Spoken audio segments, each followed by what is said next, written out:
In order to complete the examples that I'm going to be showing in this course, you're going to need to set up your development environment with a few different tools.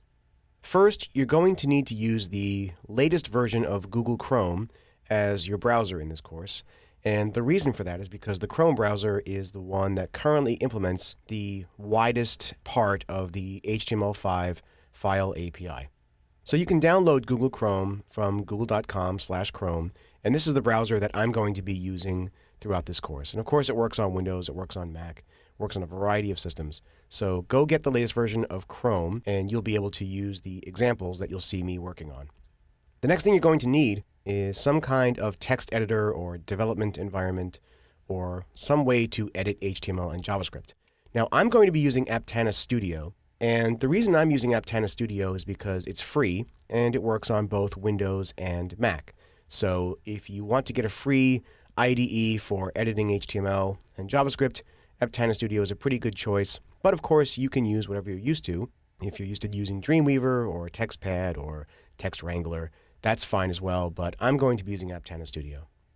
And the last thing you're going to need to do is set up a web server to run the examples from.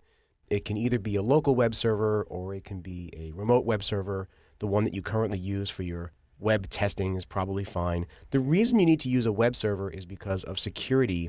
The file API can't just simply run from a locally clicked file. You can't just double-click the example file in the desktop and have it run locally in the web browser and have it access files on your system because of security reasons. So the page needs to be delivered from a web server. And I'm going to be using a local web server throughout this course. Now, I've installed IIS here on my Windows system. But if you're using a different operating system such as Mac, or you'd rather not use IIS, then you can install Apache or some other web server. And there's a great course here on lynda.com called Installing Apache, MySQL, and PHP. You don't need to watch the whole course. All you'll need to do is scroll down to the parts where you install Apache on your particular operating system. But you will need Chrome, you will need a text editor, and you will need a web server. So once you've got those three things set up, we can begin working with the examples in HTML5 file API in depth.